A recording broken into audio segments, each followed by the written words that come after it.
Welcome to Disruptive Successor, a show for next generation leaders in family businesses and entrepreneurs who want to disrupt the status quo and take their existing business to a whole new level.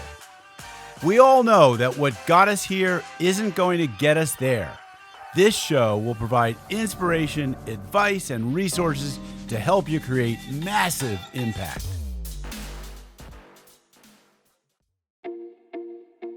This podcast is sponsored by myself, Jonathan Goldhill, and my company, the Goldhill Group, where we provide coaching for growing companies. I'm Jonathan Goldhill, and my purpose is simple: to guide entrepreneurial leaders in family businesses towards more freedom and fulfillment. I want entrepreneurs to get clarity around the changes that will make them and their businesses more successful so they can experience the same freedom I've enjoyed in my life. Our proven practices challenge business owners to think differently about their business and how they're running it, and quite literally become game changers in our clients' companies. Learn more at thegoldhillgroup.com website, where you can schedule your free strategy session.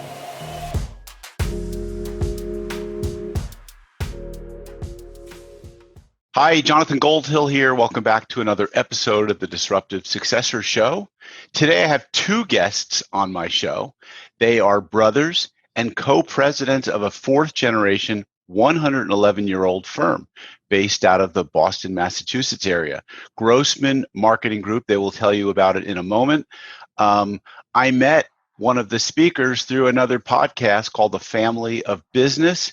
And little background on both of them. David was in a tech startup in the marketing function after he left Princeton. And Ben went to business school at Columbia, worked in strategy consulting. They'll tell you more about themselves and their story about how they joined the business. So guys, welcome to the show. Ben, you're on mute. There you go. Awesome. So let's start off. Either Ben or David, you guys choose. Give our listeners a 3-minute history of your company or less. Sure. Jonathan, first of all, thank you so much for having us. We're thrilled to be on the podcast, and we're really looking forward to it. So our company was founded in 1910 by our great-grandfather, Maxwell Grossman. Max was the youngest of 9 children and emigrated here from a small town on the Russian-Romanian border. And all he wanted in life was to educate his children and start a business and give back to the community.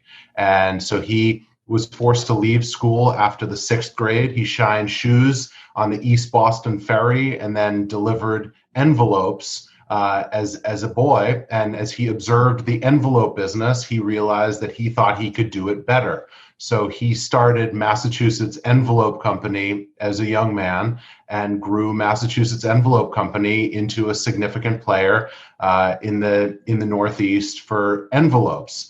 Over the years, his son, Edgar, our grandfather, and his other son, Jerry, came into the business. They took the business over from him, and he decided he wanted to go into public service. So he left the company, went down to Washington, D.C. during World War II, and was $1 a year man under FDR. And our grandfather and great uncle took over the company. They grew it in the post-war era. And then our father came into the business as the third generation in the business. Our father grew the business tremendously, diversified the product offerings, and was president of the company for 35 years. Until he left the company to go into public service, and he became treasurer of the Commonwealth of Massachusetts. And as Ben and I like to say, the greatest succession plan money can't buy is 1.1 million votes. Well, interesting history of going into public service in your family. So fascinating story. Good thing it's still not in the envelope business. I don't know the last time I even got an envelope that I sent out or a piece of mail with. So, Ben, introduce yourself and tell us tell us a little bit about what the company is today, Ben. Why don't we just start there? Jonathan, thank you for having us. We really appreciate it. We love your podcast and the content you share, especially for folks in the next generation. of businesses is highly relevant, and certainly content that I wish had been available when I joined the business 15 years ago. So today, Grossman Marketing Group, we are an integrated marketing services company. The vast majority of our revenue today comes from swag, branded merchandise, like the shirt you're wearing. We work with very large companies, both domestic and international, supporting their enterprise sales efforts, HR functions, etc. We run distribution centers around the globe as well, fulfilling those programs. We develop e-commerce programs and websites. We still do plenty of print and direct mail and envelope products, but over time, so much more of our growth has come from tech-enabled services. And a significant sort of channel for our growth has been through acquisition and M&A, which we'd be happy to talk about. Interesting. So who's the historian in this family business, or are all of you guys? And that's the first simple question. And so did each generation of family members introduce some kind of disruption to the business model, like, whether it's just geographic expansions or product extensions or, wholesale re-envisions? So whoever the historian here is in the family, tell us a little bit about that.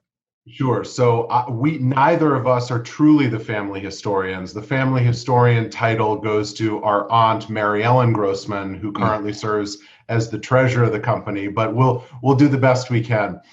So in the second generation, when our great-grandfather basically handed the keys to our grandfather and great-uncle, he basically said, "Boys, have at it."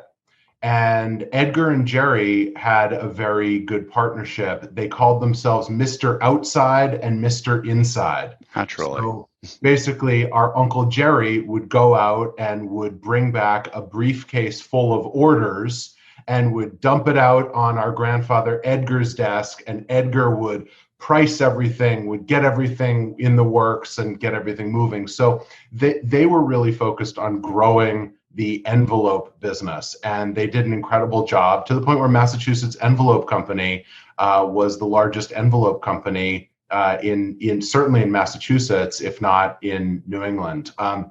When our father came into the business, he had been a Baker Scholar at Harvard Business School. He had trained at Goldman Sachs under Bob Rubin and other luminaries.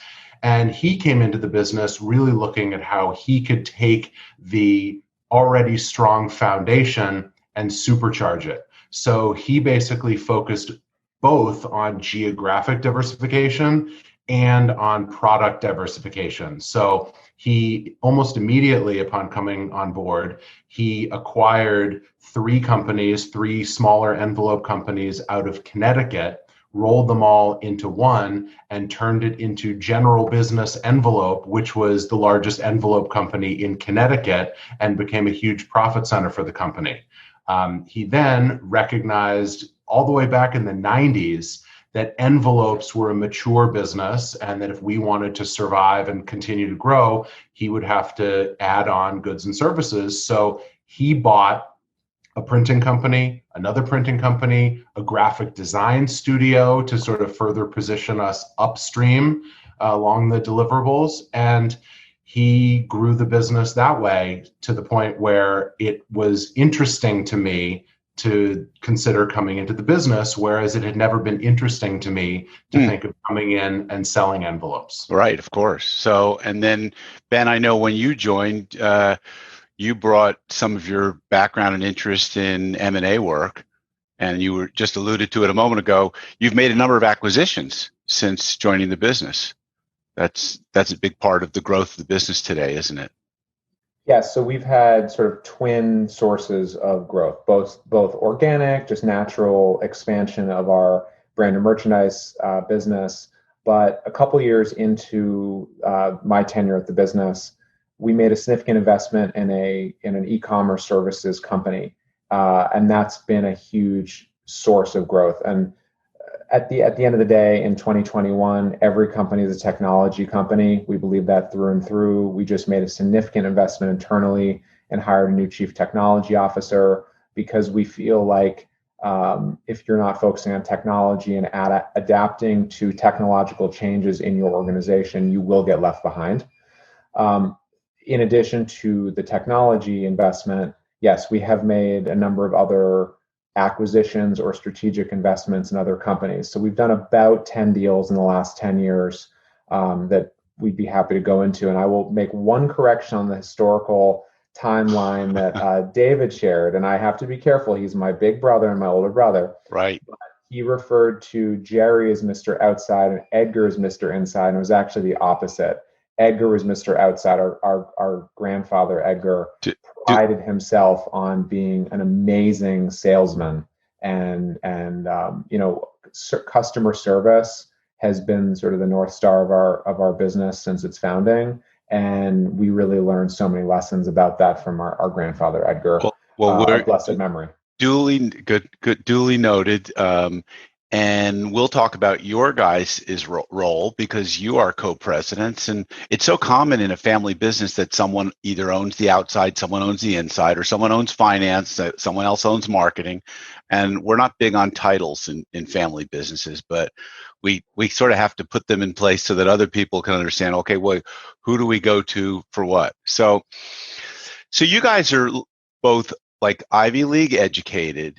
You were, I think to listeners, they might think like these guys were born with silver spoons in their mouth and, the business was handed to them. So tell us a little bit about what your story was. Like, how were you raised? Were you raised as children in the business? Were you doing like teenage jobs, like summer jobs in the business? Or did you just have a completely different career path? So I know, David, you didn't have any interest in the business, you said, until till that event happened. So tell us a little bit, what was it like growing up with this successful family business? And by the way, also give listeners a sense of the size of the business, because it sounds like with all these acquisitions, like you're north of 1,000 employees and north of $100 million. And that people might be thinking like, well, I can't relate to this. These guys are, they're so successful, such a, fourth generation, so many acquisitions. So I just rolled a lot of stuff into one, but David, go for it. Sure. So while I wish we were 1,000 plus employees and $100 million enterprise, we have about 100 employees, and we do, depending on the year, we do somewhere between $35 and $40 million worth of revenue. So we're a good sized business, but we're very modestly sized. Growing up, our father and grandfather both worked very, very hard.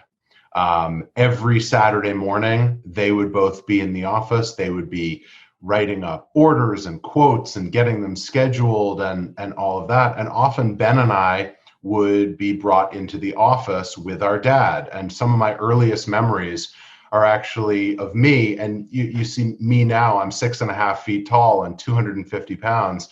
But back in the day, some of my earliest memories are of jumping from pallet to pallet to pallet out in the warehouse. And it was just a sea of stacked envelope pallets that were either waiting to be printed or about to be printed. So we were involved in the business, just sort of, in an observation way. We sort of learned a little bit through osmosis, but I first worked in the business when during one of my summers in high school, and I came into the business, and it was our fledgling telemarketing division, and I was handed a giant printout of ice cold leads.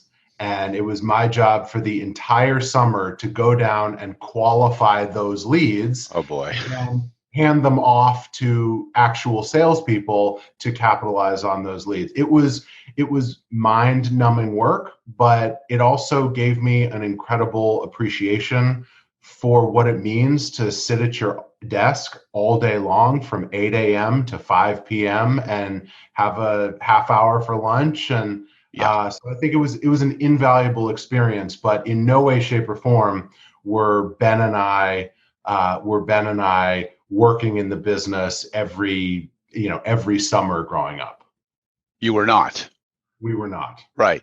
But you were, but it was school of hard knocks. I mean, I broke my teeth on, telemarketing and cold calling, and it's brutal, but it's a good way to learn what the term work means. And Ben, what was your experience like? Was it similar to David? Did you have one of those summer telemarketing jobs that your dad gave you?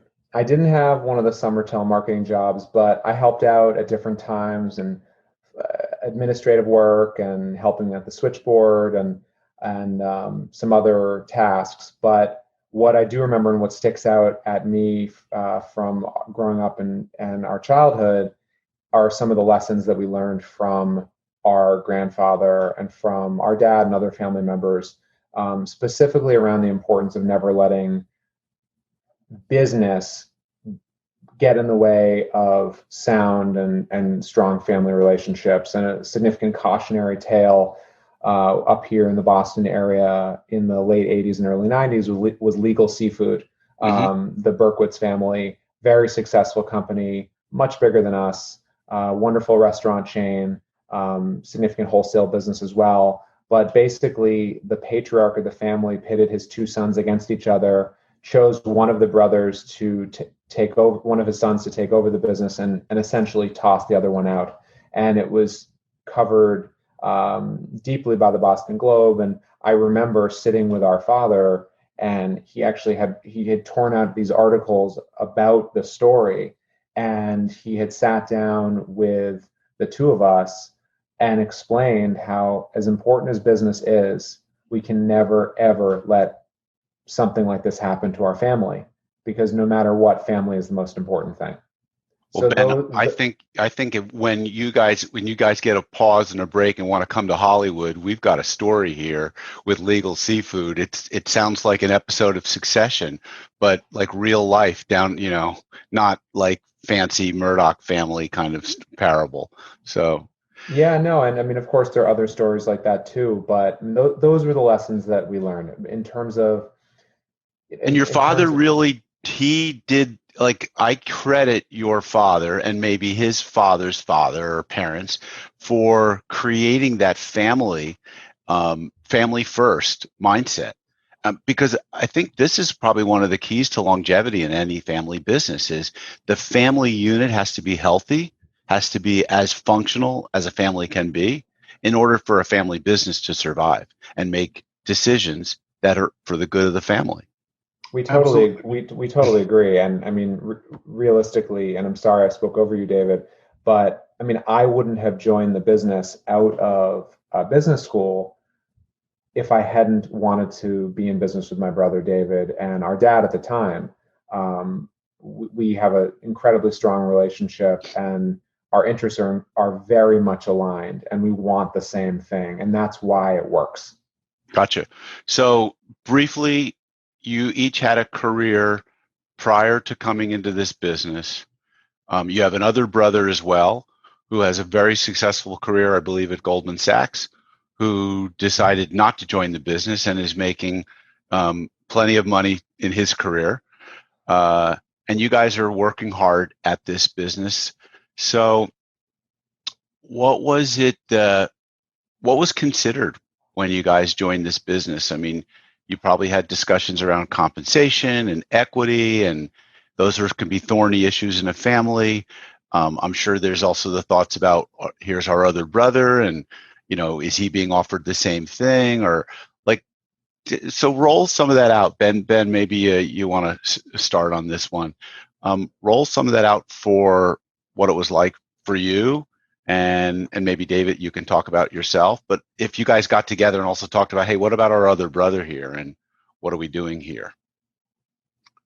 So our younger brother, Josh, he's not at Goldman Sachs. He actually he went to Harvard, went to McKinsey, and now he's in a technology strategy role at a significantly sized business and has a world of opportunities in front of him. Mm-hmm. He has not been as interested in the business as we were, though we certainly tried to make him feel welcome in the organization if he chose to do so.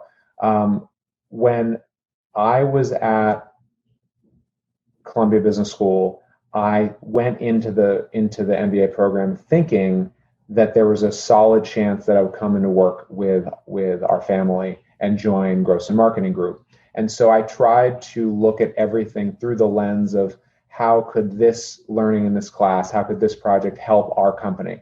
But I still wanted to expose myself to other paths that were very interesting to me. So I did a part-time internship for a venture capital firm in New York, playing off some of the technology experience that I'd had at IBM prior to business school. I also did a summer program at Goldman Sachs in their investment management division. And I was fortunate enough to have an offer to go back there full time. And I know from talking to other next gen family business professionals that negotiation with their father or their mother or grandparents or some other family member about what sort of compensation package they will get, it can be an awkward conversation. Luckily, when I had an offer to go back to Goldman Sachs, it made a subjective negotiation much more objective because I had data and I had a market value. And so when I was speaking to my father, our father, about potentially joining the business, I had a market value, and it made the conversation very simple. And luckily, we were able to reach an agreement, and it's worked out to this day. I think David had a little bit of a different path, and I'll let him So I want to explain. get to David's. So David, hold that thought. But Ben, you did something I heard about on another podcast with your class at Columbia, which is something any student who's listening to this ought to do the same if they have a family business. I understand there was we did it when I was in business school. We had a research project that was out in the real world with a company, and you did what I consider to be one of the great exercises in walking around a company. Is we call it the start, stop, keep, or I think you called it the start, stop, continue, where you go around and interview the management, the leaders, the executive team, and ask them, what should the company start doing? What should it stop doing? What should it continue doing? And that was a really insightful project. I understand that your team at school did. So thank you, Jonathan, really appreciate this. So there were two projects that we're talking about. When I was a second year at business school, and I took a course called Power and Influence by Professor Frank Flynn, who's now a professor at Stanford Business School. And what the project was assessing the job that you were going to go into and how you could build power and influence and develop relationships in a large organization in your next job. And so if you were going to do investment banking at JP Morgan, you would interview other folks who went into investment banking at JP Morgan to understand the kind of organization you were going into and how you could best succeed and enter the organization in a smooth and productive way.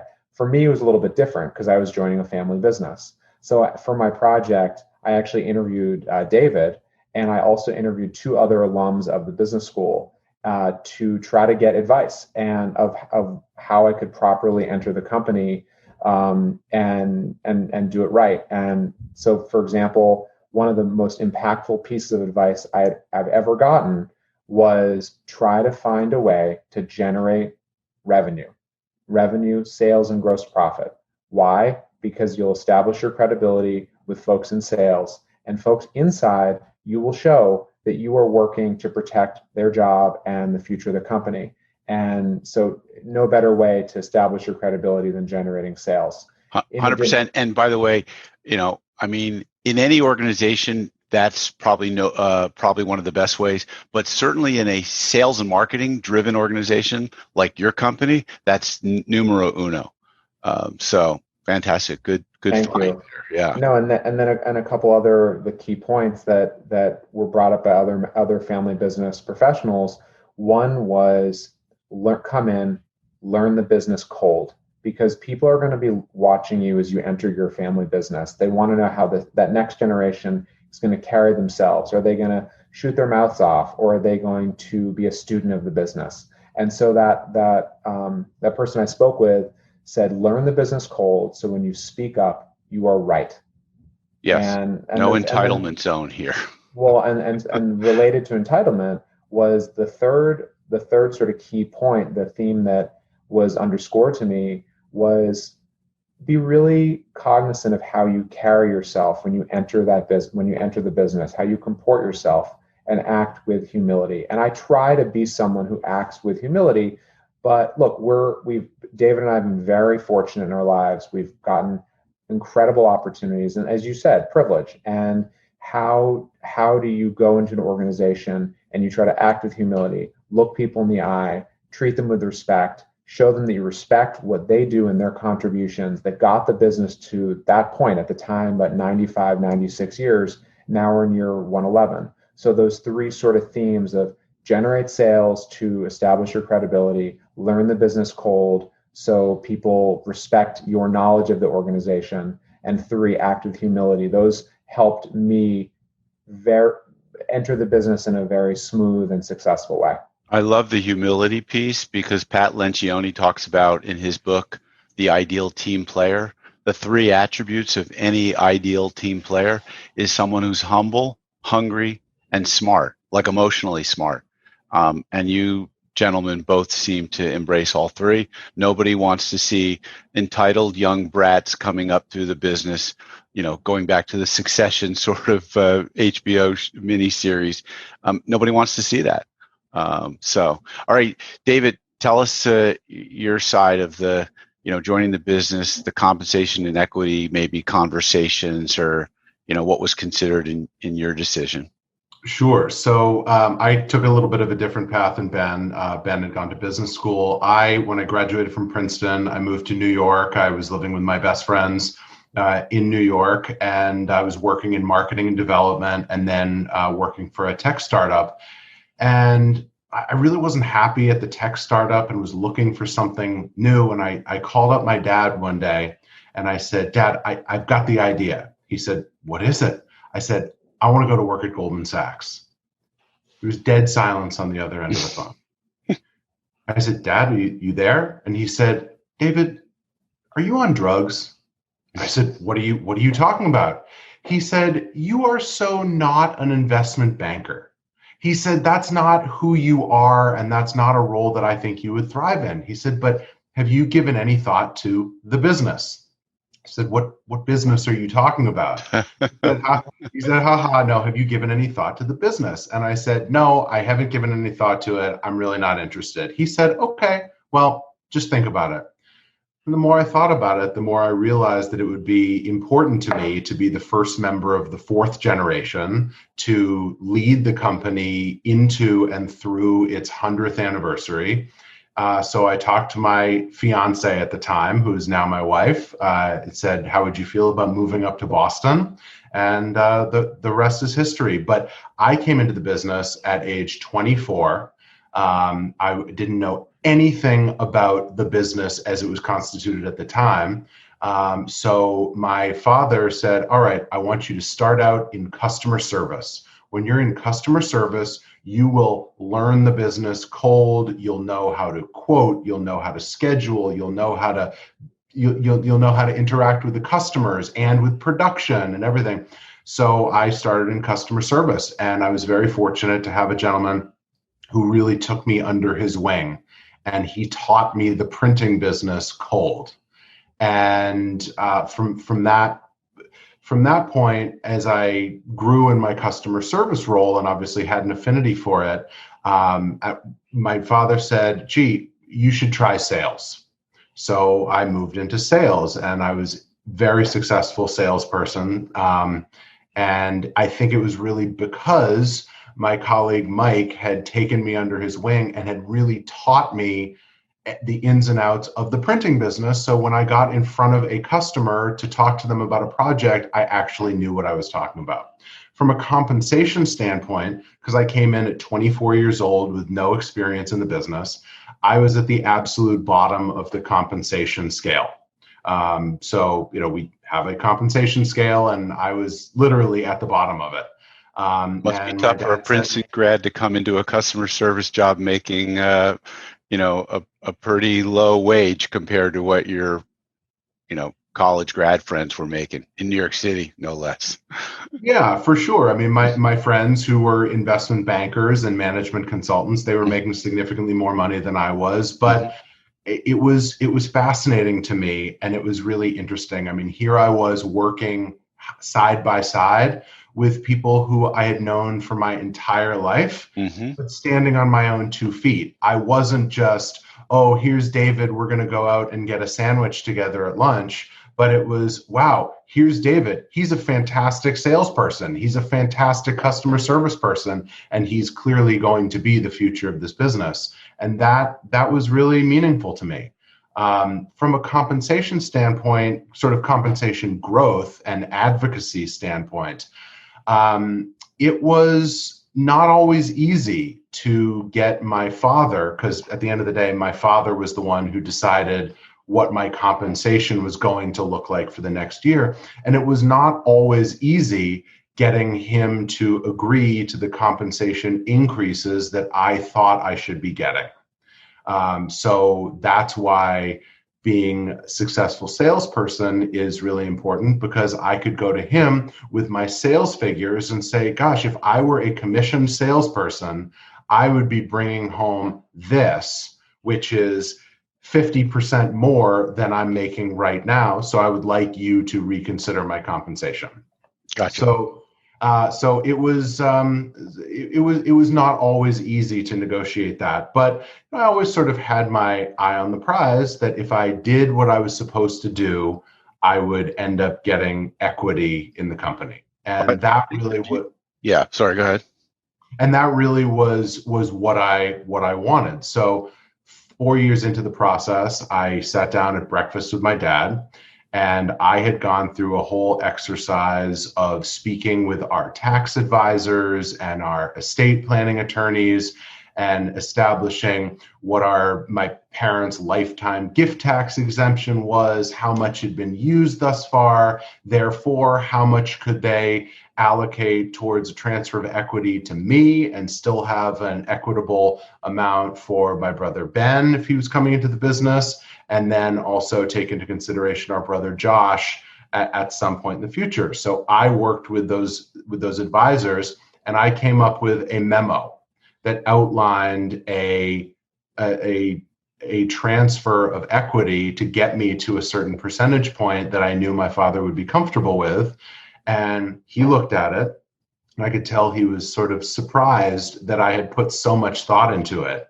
And he said, "You're on." He said, "Let's do it." Wow, that's a great story. It's a good thing he didn't turn the tables on you and say, "What business, David?" But so that's good. And look, that's oftentimes a power struggle in a lot of families, is to wrestle that equity and maybe more importantly, decision-making control. So what changed in the decision-making at that point? Like, were bylaws rewritten so that there was, voting shares that came with that, or did you guys ever formalize that in terms of, hey, now we have two voices and you're one voice, and so it's, majority rules? I mean, how did that, that baton handoff happen? What did that look like? Sure. So at the time, 100% of our stock was voting. Okay.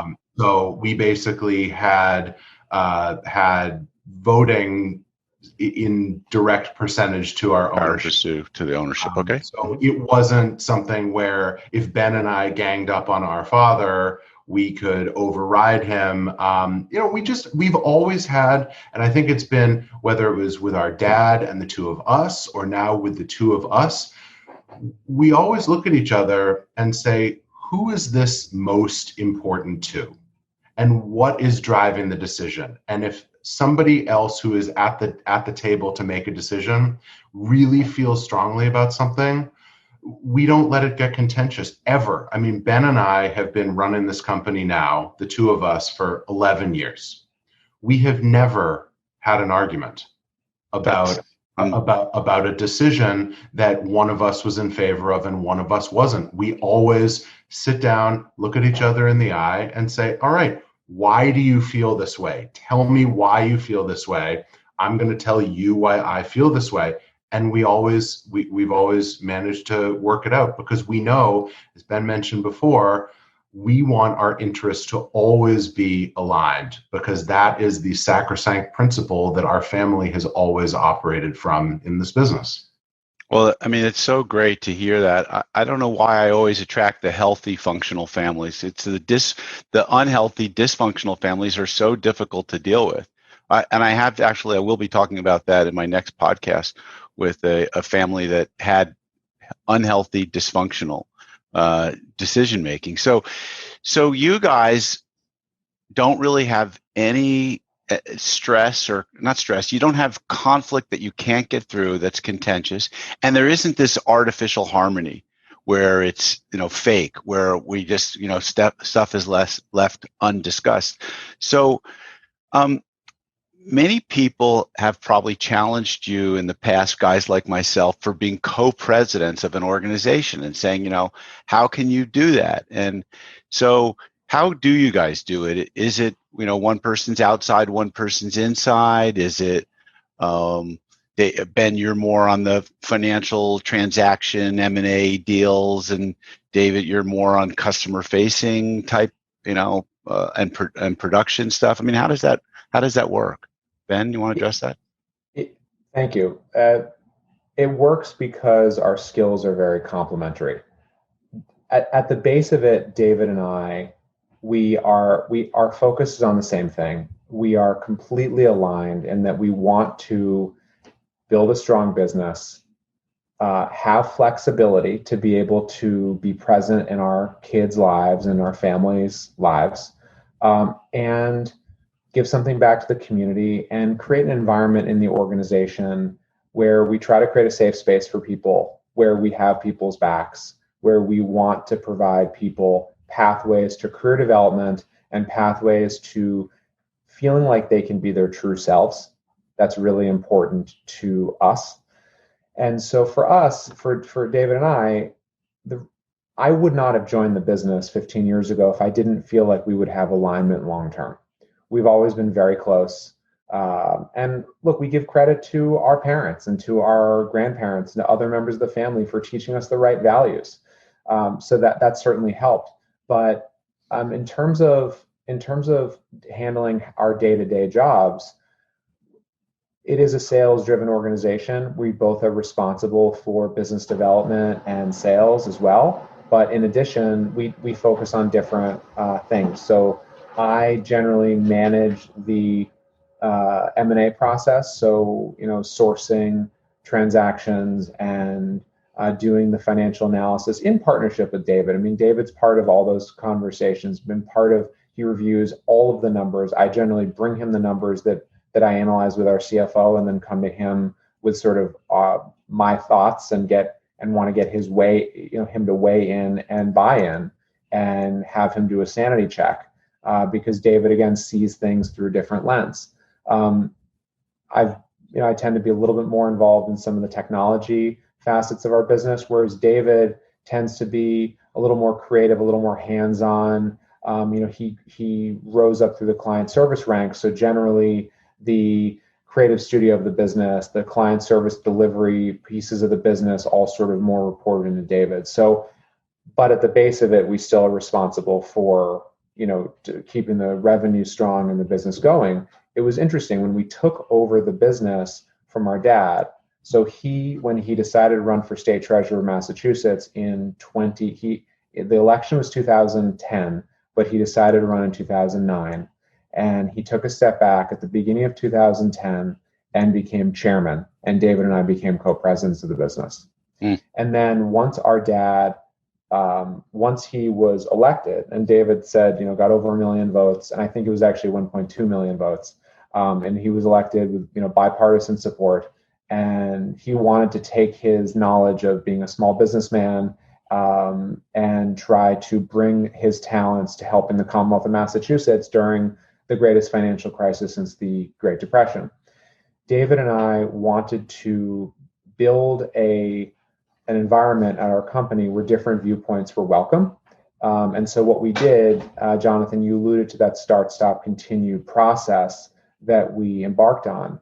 So typically when people do a start, stop, continue review of an employee, it's what can that person start doing that would be beneficial? What should they stop doing that's conduct that's detrimental? And what should they continue doing? That's work they do and to reinforce the positives. And so we asked everyone in our company to do, we asked every person, whether or not they were in sales or client service, whether or not they ran a press or were in finance, or in the graphic design group, or drove a truck, or any other function of our organization. We gave everyone the same assignment, and we asked them to start, stop, continue, review Grossman Marketing Group. What should we start doing? Whether or not that might be new markets to enter or new tools to leverage in our company. What should we stop doing? We wanted them to highlight things that they thought were detrimental to the company that maybe we don't know about. And then what should we continue doing? And what we wrote in the memo was, after 101 years in business, we hope that we do something right. Smiley face. Right. And David and I, we had individual meetings with every employee in our company over a period of months, because it took a while to have all of these meetings. Yeah. And they were either all in person, or for colleagues who were in remote environments, they were by phone. This was a little bit pre-Zoom and pre-Teams. And then what we did is we distilled down all of those learnings from all of those meetings into sort of a living, breathing business plan for the 21st century.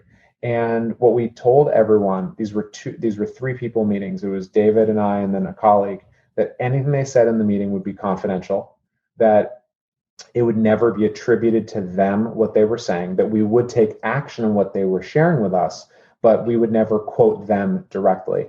And what we feel like, why we did that, is because the most important asset we have is our people, is our human capital. And we only see a small piece of our company every day.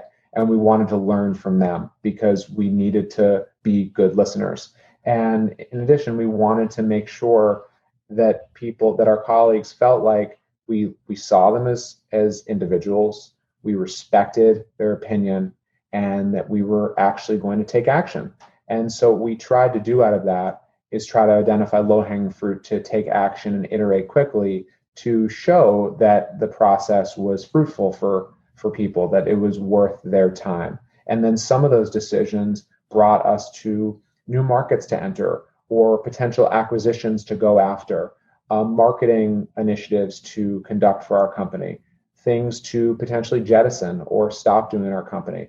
And what was amazing about that process is that some people who you'd never expect came in with 4 pages of single space notes and had clearly spent many hours in that project.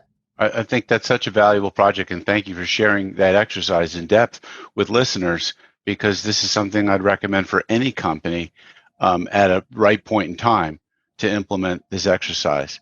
I want to get back to conflict a little bit.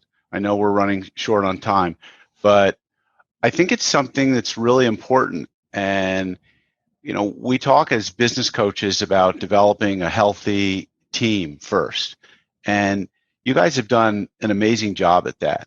And so I'm wondering if you can share with us a little bit about how that's done, and maybe an example of a difficult decision, a challenge, a conflict, where you guys worked through it because you have a process around it. I mean, so what I'm sort of asking is, like, is there some values that you have put into place in the company that talk about like harmony and people getting along and constructive conflict, such that it's always up on the up and up, and it's always healthy in the way it's dealt with?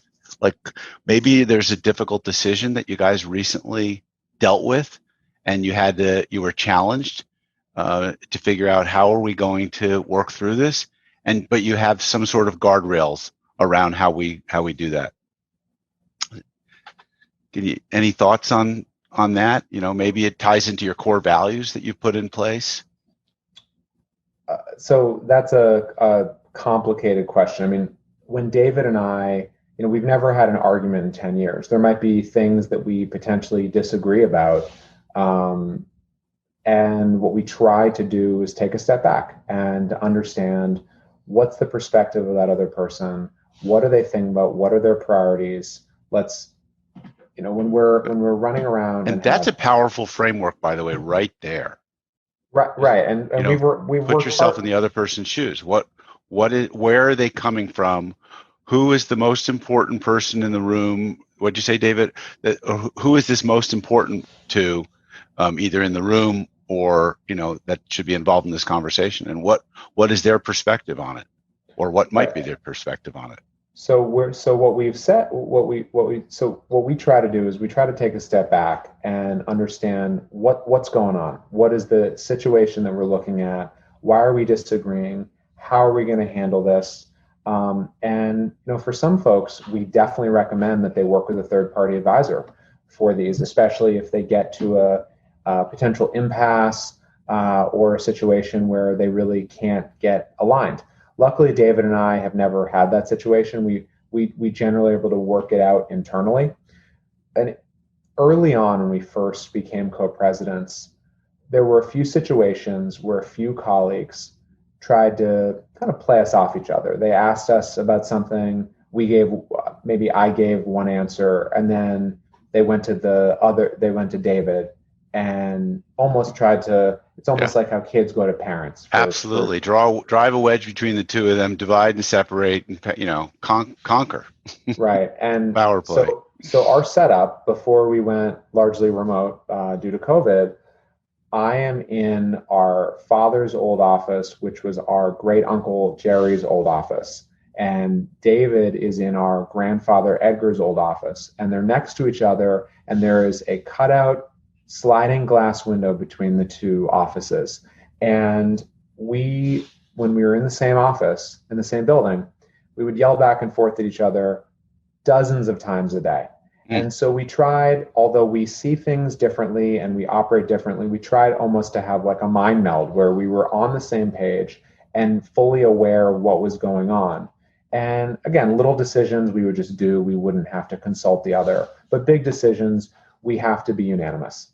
That's really important. And not just unanimous, but also present a unified front to our stakeholders, to our colleagues.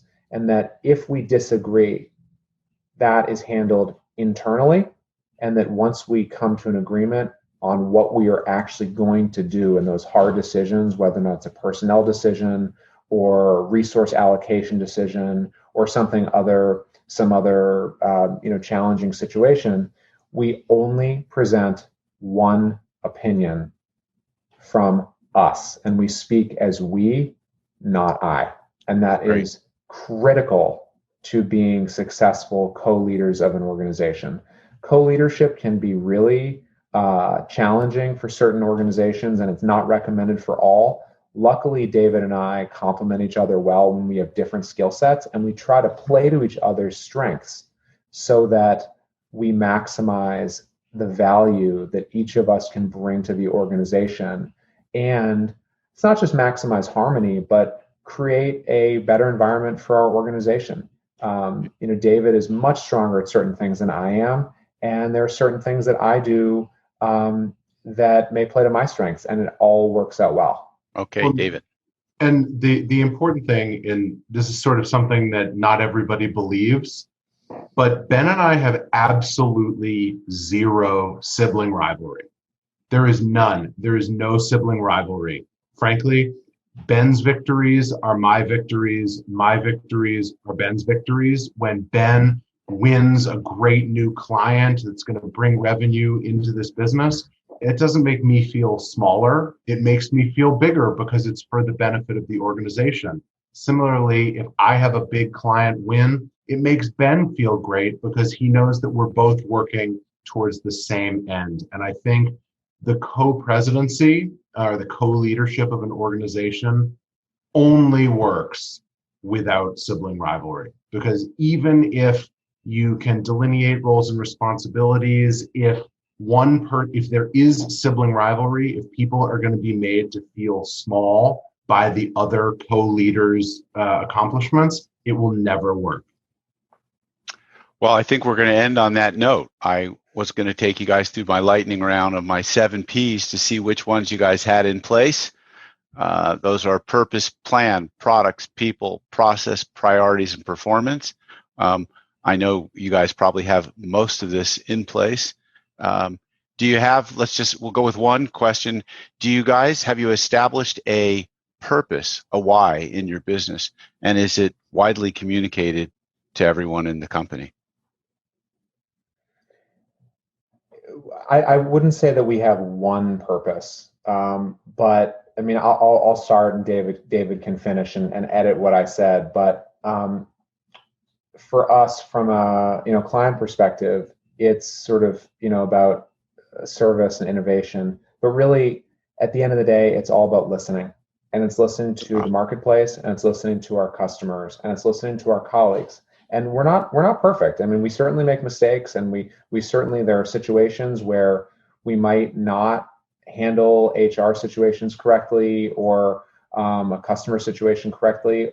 And frankly, there are certain competitors who outperform sometimes us. We're not perfect, but our dad has used this expression a lot, that you were born with 2 ears and 1 mouth, and you should use them in that proportion. And I think he learned that from his father, Edgar, our grandfather. Yep. So it's really all about kind of listening. And I think David might have had something to add to that. All right, well. David, I'm going to cut you short because we're out of time and I've got another podcast to get to. But folks, I want to just, first, Ben and David, I want to thank you for being on the show. I want to thank you for sharing your story. I want to underscore that healthy in a family business is about being able to work first on the family and then on the business. And I think that's what we've heard here today, is how healthy you guys are as a family unit. And again, I think the credit always goes to the generations before us who set that tone. And so I want to thank you for sharing your story. And folks, you'll be able to contact Ben and David through the show notes. Grossman Marketing Group is the company, and Disruptive Successor Show is the podcast. Thanks for listening. This podcast is sponsored by myself, Jonathan Goldhill, and my company, the Goldhill Group, where we provide coaching for growing companies. I'm Jonathan Goldhill, and my purpose is simple: to guide entrepreneurial leaders in family businesses towards more freedom and fulfillment. I want entrepreneurs to get clarity around the changes that will make them and their businesses more successful so they can experience the same freedom I've enjoyed in my life. Our proven practices challenge business owners to think differently about their business and how they're running it, and quite literally become game changers in our clients' companies. Learn more at thegoldhillgroup.com website, where you can schedule your free strategy session.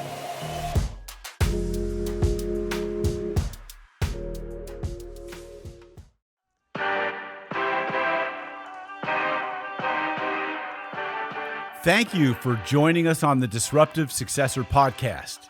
If you enjoyed today's episode, please subscribe, review, and share with a friend who would benefit from the message. If you're interested in picking up a copy of my book, Disruptive Successor, go to disruptivesuccessor.com.